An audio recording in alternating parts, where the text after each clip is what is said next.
Friends, good evening. ಇವತ್ತು Sunday, ಎಲ್ಲರೂ relax ಮಾಡ್ತಾ ಇರ್ತೀರಾ. ಸಂಜೆ ಆಗ್ತಿರೋ ಹಾಗೆ ಆಚೆ ಹೋಗಿ ಏನಾದರೂ ತಿನ್ನಬೇಕು ಅಂತ ಅನಿಸ್ತಾ ಇರುತ್ತೆ. ಸೊ ಆಚೆ ಹೋಗೋ ಬದಲು ಮನೇಲೇ ನಾವು ಮಾಡ್ಕೊಂಡು ತಿನ್ನೋದ್ರಿಂದ ತುಂಬ ಟೇಸ್ಟಿಯಾಗಿ ಮತ್ತು ಹೆಲ್ದಿಯಾಗಿ ಕೂಡ ಇರುತ್ತೆ.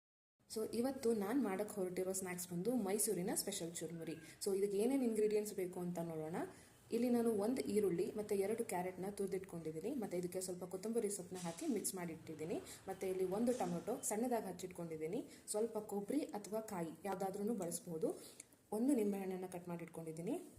ಸ್ವಲ್ಪ ಕಾಂಗ್ರೆಸ್ ಕಡಲೆಬೀಜ, ರುಚಿಗೆ ತಕ್ಕಷ್ಟು ಉಪ್ಪು, ಸ್ವಲ್ಪ ಎಣ್ಣೆ, ಗರಂ ಮಸಾಲ, ಇದು ಚುರುಮುರಿ ಪೌಡರ್, ಇದು ಒಂದು ಉಪ್ಪೆಸರು ಖಾರ. ಇಲ್ಲಿ ನಾನು ಒಣಮೆಣಸಿಕಾಯಿನ ಯೂಸ್ ಮಾಡಿದ್ದೀನಿ. ಹಸಿಮೆಣಸಿಕಾಯಿನ ಯೂಸ್ ಮಾಡ್ತಾ ಇಲ್ಲ, ಯಾಕಂದರೆ ಅದರಿಂದ ಗ್ಯಾಸ್ಟ್ರಿಕ್ ಪ್ರಾಬ್ಲಮ್ ಆಗುತ್ತೆ. ಸೊ ಯಾವುದೇ ಒಂದು ಸ್ನ್ಯಾಕ್ಸ್ ಅಥವಾ ಅಡುಗೆಗೆ ನೀವು ಒಣಮೆಣಸಿಕಾಯಿ ಬಳಸೋದ್ರಿಂದ ಅದು ಆರೋಗ್ಯಕ್ಕೆ ತುಂಬಾ ಒಳ್ಳೆಯದು.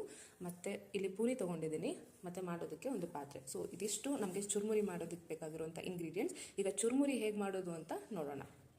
ಅದಕ್ಕೆ ಸ್ಟಾರ್ಟ್ ಮಾಡೋಣ. ಸೊ ಮೊದಲಿಗೆ ಮಿಕ್ಸ್ ಮಾಡಿ ಇಟ್ಕೊಂಡಿರುವಂತಹ ಕ್ಯಾರೆಟ್ನ ಇಲ್ಲಿ ಹಾಕೋತಾ ಇದ್ದೀನಿ. ಸ್ವಲ್ಪ ಟೊಮೊಟೊ ಹಾಕೋತಾ ಇದ್ದೀನಿ.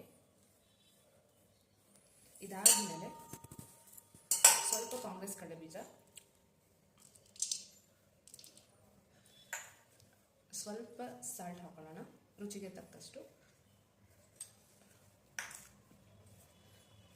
ಸ್ವಲ್ಪ ಅರ್ಧ ಸ್ಪೂನಷ್ಟು ಗರಂ ಮಸಾಲ,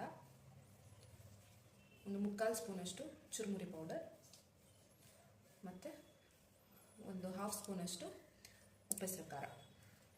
ಇದಿಷ್ಟು ಹಾಕ್ಕೊಂಡು ನೆಕ್ಸ್ಟು 3 ಟೇಬಲ್ ಸ್ಪೂನಷ್ಟು ಆಯಿಲ್ನ ಮಿಕ್ಸ್ ಮಾಡ್ಕೊಳ್ಳೋಣ.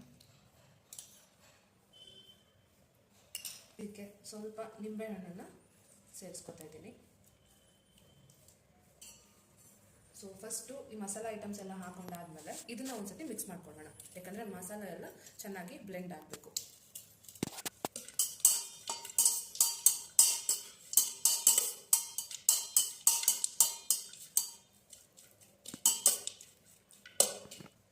ಇವಾಗ ನಾನು ಇಲ್ಲಿ ಚೆನ್ನಾಗಿ ಮಿಕ್ಸ್ ಮಾಡ್ಕೊಂಡಿದ್ದೀನಿ.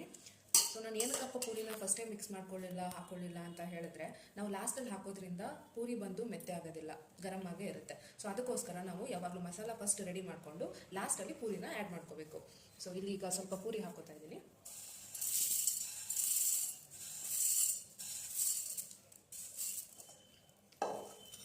ಅದಾದ್ಮೇಲೆ ಸ್ವಲ್ಪ ಎಣ್ಣೆ ಹಾಕೊಳ್ಳೋಣ. ಸೊ ಇವಾಗ ಫೈನಲಿ ಚೆನ್ನಾಗಿ ಮಿಕ್ಸ್ ಮಾಡ್ಕೊಳ್ಳೋಣ. ಇವಾಗ ಮೈಸೂರು ಸ್ಪೆಷಲ್ ಚುರುಮುರಿ ರೆಡಿಯಾಗಿದೆ. ಸೊ ನೀವು ಕೂಡ ನಿಮ್ಮ ಮನೇಲಿ ಟ್ರೈ ಮಾಡಿ, ತುಂಬಾ ಸಿಂಪಲ್, ಬೇಗನೂ ಮಾಡಬಹುದು. ಸೊ ಟ್ರೈ ಮಾಡಿ ನಿಮ್ಮ ಅಭಿಪ್ರಾಯನ ಕಮೆಂಟ್ ಮೂಲಕ ತಿಳಿಸಿ. ಲೈಕ್ ಮಾಡಿ, ಶೇರ್ ಮಾಡಿ, ಸಬ್ಸ್ಕ್ರೈಬ್ ಮಾಡಿ. Thank you.